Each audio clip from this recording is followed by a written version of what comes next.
Assalamu alaikum viewers, I am Muhammad Snawar and in this lecture I am going to discuss what is switch statement and how can we use switch statement in programming. This is just like if-else statement that I have discussed before in previous lecture. I hope that you have watched previous lecture.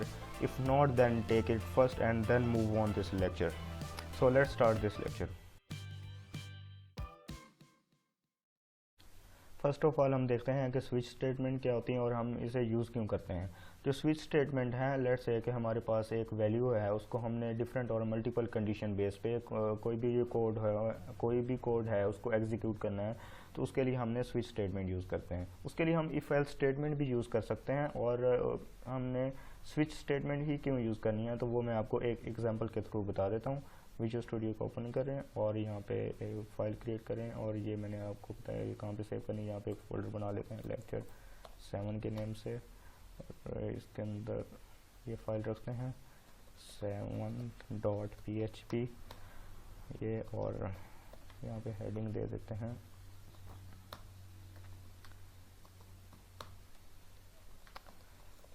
Lecture 7 और B, और उसके बाद जो है PHP closing tag ये हमारे पास हो गया। तो एक एग्जांपल लेते हैं कि लेट्स से कि आपने कोई भी वैल्यू एंटर करनी है या कोई भी वैल्यू सेलेक्ट करनी है, तो उस वैल्यू जो सिलेक्टेड होगी उस बेस पे हमने कोई भी मैसेज प्रिंट करवा देते हैं कि ये हमने सिलेक्ट की है, और या कोई भी कोड जो है उसको एग्जीक्यूट करवा देते हैं। लेट्स से कि मेरे पास एक लिस्ट है वीक डेज़ की, तो मैं अगर लेट्स से कि मंडे को सिलेक्ट करता हूँ तो मुझे एक मैसेज प्रिंट हो जाना चाहिए कि मैंने मंडे सेलेक्ट किया है। अगर मैं ट्यूसडे सेलेक्ट करता हूँ तो वो ट्यूसडे सेलेक्ट हो जाना चाहिए और मैसेज शो हो जाना चाहिए।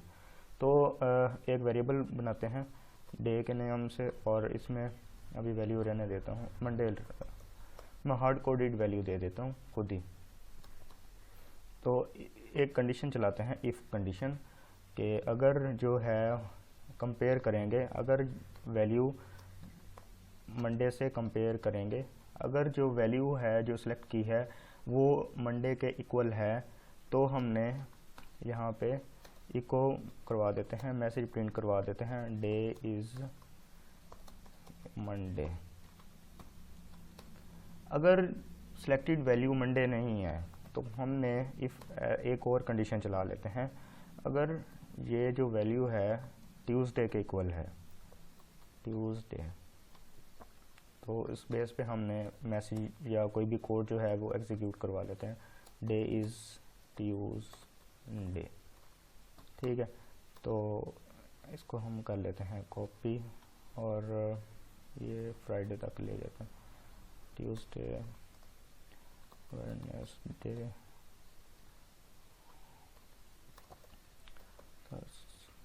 थर्सडे, और ये हो जाएगा फ्राइडे,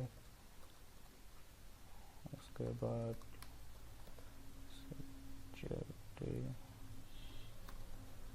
संडे, इसको कहते हैं रेस। अगर इनमें से कोई भी वैल्यू नहीं है या कोई भी अगर वैल्यू सेलेक्ट नहीं की तो हम एक एल्स अलग से बना लेते हैं, उसमें हम शो करवा देते हैं कि कोई भी वैल्यू नॉट सिलेक्टेड, कि हमने सेलेक्ट ही नहीं की। ठीक है, तो मैंने सबसे पहले किया हुआ है मंडे सेलेक्ट किया हुआ है, तो इसको हम सर्वर पे रन करते हैं, ब्राउज़र पे जाते हैं और यहाँ पे लोकल होस्ट लेक्चर 7 से हमने बनाया वो फोल्डर, तो ये हमारे पास 7। तो मंडे ये देखें ये कंपेयर हो चुका है। कंपेयर किस तरह हुआ है कि हमने मंडे सेलेक्ट किया हुआ था या वैल्यू हमने हार्ड कोडेड रखी हुई थी, और यहाँ पे उसने चेक करना है कि जो इसके अंदर वैल्यू है वो मंडे के इक्वल है, तो जो इसके अंदर कोड होगा वो एग्जीक्यूट कर दो। ठीक है, तो मंडे था, तो यहाँ पे मैं चेंज कर लेता हूँ फ्राइडे। तो यहाँ पे देखें ये ये किस तरह हो गया, ओहो, ट्यूसडे, वेडनेसडे, थर्सडे, ये फ्राइडे और ये सैटरडे, संडे। अब ये देखें, अब यहाँ पे उसने सबसे पहले यहाँ पे चेक किया और ये कंडीशन फॉल्स होगी, उसके बाद फिर यहाँ पे आए ये भी फॉल्स होगी, उसके बाद फिर यहाँ पे आए ये भी फॉल्स होगी, उसके बाद यहाँ पे फिर आया ये भी फॉल्स होगी, उसके बाद यहाँ पे फिर आया, तो ये जो कंडीशन है ये ट्रू हो चुकी है। तो जब ये ट्रू होगी तो इसके अंदर जो कोड होगा वो एग्जीक्यूट होगा, उसके बाद जो है वो आपका इफ़ स्टेटमेंट जो है वो ब्रेक हो जाएगी, क्लोज हो गई है। तो यहाँ पे हमारा जो मैसेज है वो उसने शो करवा दिया है कि ये जो है डे इज़ फ्राइडे। तो हम इसको स्विच स्टेटमेंट के थ्रू भी कर सकते हैं कि एक वैल्यू है, हमने डिफरेंट वैल्यूज़ के साथ कंपैरिजन किया है। तो मैं स्विच स्टेटमेंट में भी यही बता रहा था कि आपके पास एक वैल्यू होती है, उसको हमने मल्टीपल कंडीशन बेस पे हमने कोई भी कोड उसको एग्जीक्यूट करना है।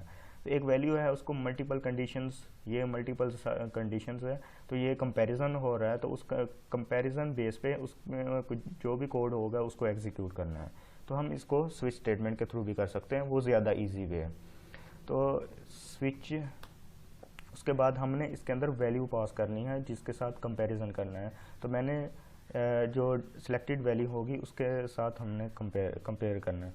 तो ये जो डे है इसके अंदर वैल्यू है पड़ी हुई है, तो ये जो है इसके अंदर आ जाएगी, और ये ब्रैकेट यूज़ करते हैं। तो स्विच के अंदर केसेस होते हैं, केस के कंपैरिजन बेस पे कोड एग्जीक्यूट करते हैं। तो केस किस तरह होते हैं कि अगर वैल्यू जो है वो मंडे है तो हम मैसेज शो करवा दें कि डे इज़ मंडे। अगर केस हमारे पास, अगर केस ट्यूसडे के केस में ट्यूसडे, अगर ट्यूसडे होगा तो जो है वो मैसेज शो करवा देते हैं डे इज़ ट्यूसडे। यार क्यों दे रहे हैं यहाँ पे। तो सेम एज के अगर हमारे पास वेडनेसडे के केस में क्या होगा, वेडनेसडे, अगर हमारे पास डे जो है वो वेडनेसडे होगा तो जो मैसेज है उसके अंदर वो हम शो करवा देते हैं कि डे इज़ वेडनेसडे।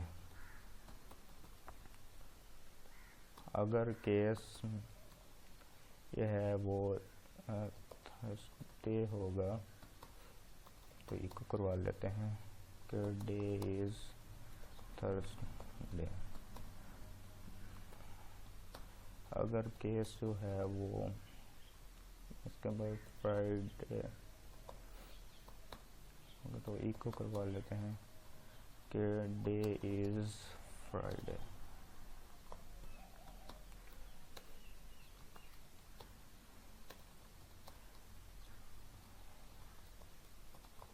सैटरडे और इको करवा लेते हैं। ये मैं आपको पूरा समझाता हूँ कि ये वर्किंग किस तरह हो रही है और ये हम यूज़ क्यों कर रहे हैं केस और इको में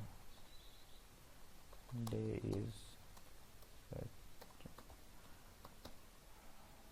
अगर केस जो है वो हमारे पास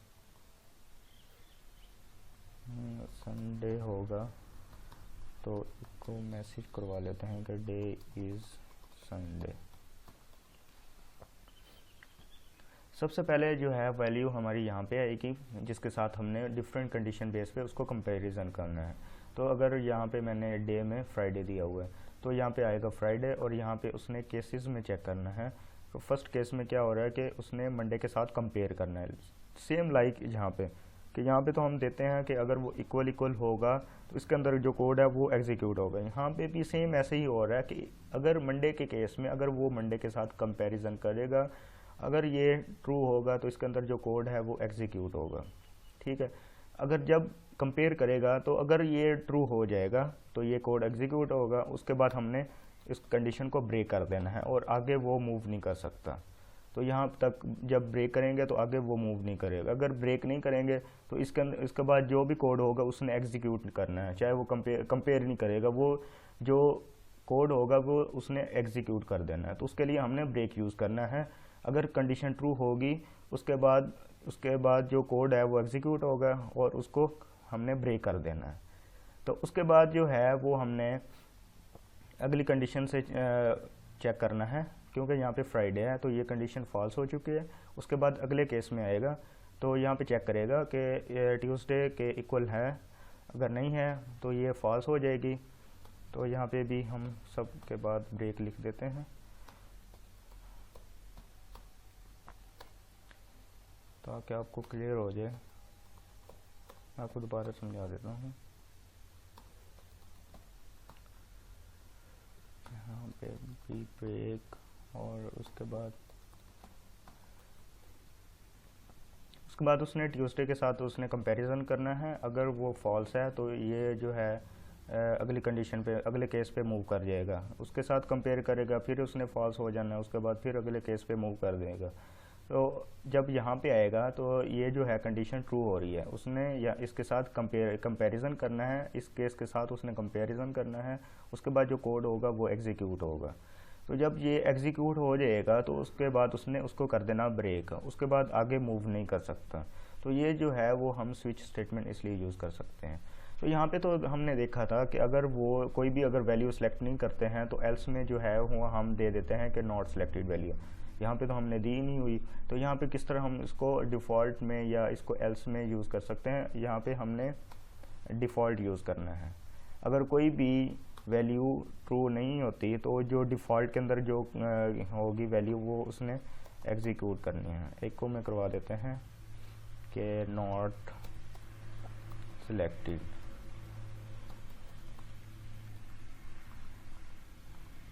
इसको कर देते हैं कमेंट्स में डाल देते हैं। अब ये देखें डे इज़ फ्राइडे, तो ये जो है वो हमारा कोड रन हो रहा है। यहाँ पे कंपैरिजन होके यहाँ पे इसके अंदर जो कोड है वो एग्जीक्यूट हो रहा है। तो अगर यहाँ पे मैं वैल्यू नहीं देता, इसको एम्प्टी छोड़ देता हूँ, तो क्या होगा नॉट सिलेक्टेड वैल्यू। उसने बाय डिफ़ॉल्ट उसने किसी भी वैल्यू के साथ उसने जब कंपैरिजन किया है तो ट्रू नहीं हुई वैल्यू, तो उसने आना है डिफ़ॉल्ट में आना है, और यहाँ पे वो जो है वैल्यू होगी इसके अंदर जो भी कोड होगा वो एग्जीक्यूट हो जाएगा। तो यहाँ पे मैं एक और वैल्यू दे देता हूँ ट्यूसडे। अब क्या होगा ट्यूसडे के केस में क्या होगा कि यहाँ पे उसने ये जो इसके साथ जब कंपेयर करेगा तो ये जो है वैल्यू ट्रू हो जाएगी और इसके अंदर जो कोड है वो एग्जीक्यूट हो जाएगा। उसके बाद इसने कर देना ब्रेक। तो यहाँ पे चेक कर लेते हैं not selected because sorry Tuesday, ये देखें डे इज़ ट्यूसडे। तो ये जो है हमारी स्विच स्टेटमेंट होती है। जो स्विच स्टेटमेंट है वो मैंने ऑलरेडी आपको बता दिया हुआ है कि एक वैल्यू जो है उसको हमने डिफरेंट कंडीशन बेस पे उसको कंपैरिजन करना होता है और इसके अंदर जो कोड होगा वो कंडीशन बेस पे एग्जीक्यूट होगा। तो ये था हमारा स्विच स्टेटमेंट। तो इसके लिए हम इफ़ एल्स स्टेटमेंट भी यूज़ कर सकते हैं, वो ज़्यादा कम्प्लेक्स हो जाएगा, लेकिन ये बिल्कुल सिंपल वे है कि आप उसमें वैल्यूज़ पास करवाएं और उसके बाद केसेस आप उसको रखें कि किस बेस पे हमने इसको कंपैरिजन करना है और किस बेस पे हमने इसको चेक करना है। तो उस बेस पे जो वैल्यू होगी वो एग्जीक्यूट होगी, उसके बाद वो जो है वैल्यू एग्जीक्यूट ब्रेक हो जाएगा। वहाँ पे हमने ब्रेक लगा दिया हो तो ये वैल्यू ब्रेक हो जाएगी। ये था हमारा स्विच स्टेटमेंट। और अगर आपको समझ नहीं आई तो मुझसे पूछ सकते हैं। तो ये ज़्यादा मुश्किल नहीं है, ये हमने प्रोग्रामिंग में भी यूज़ करते हैं। इफ़ एल्स स्टेटमेंट के बाद ये भी यूज़ कर सकते हैं। तो अगर कोई कन्फ्यूजन है तो वो मुझसे पूछ सकते हैं। तो आपने पिछला लेक्चर ज़रूर लेना है, क्योंकि उसके बिना ये लेक्चर आपको समझ नहीं आएगा। तो मिलते हैं नेक्स्ट लेक्चर में। अल्लाह हाफिज़।